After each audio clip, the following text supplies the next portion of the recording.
এই এত রাতে তুমি এখানে কি করো? রুমে ঘুম আসছিল না, একা একা ভালো লাগছিল না, তাই ভাবলাম তোমার সাথে একটু গল্প করে আসি।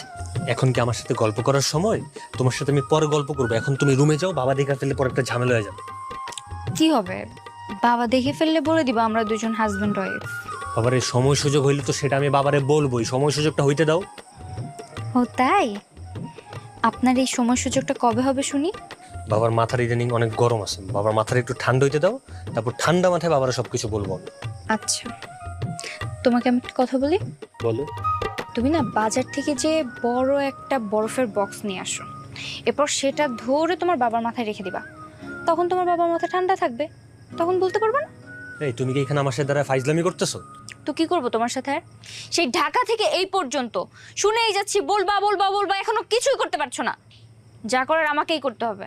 আমি এখনই মাকে ফোন দিব, মা এসে যা করার করবে। বাবার আমি না একটা জিনিস বুঝি না, মানে তোমাদের মেয়েদের ধৈর্য শক্তি এত কম কেন?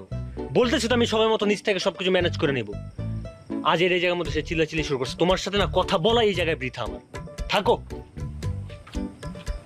আরে ধৈর্য ধরতে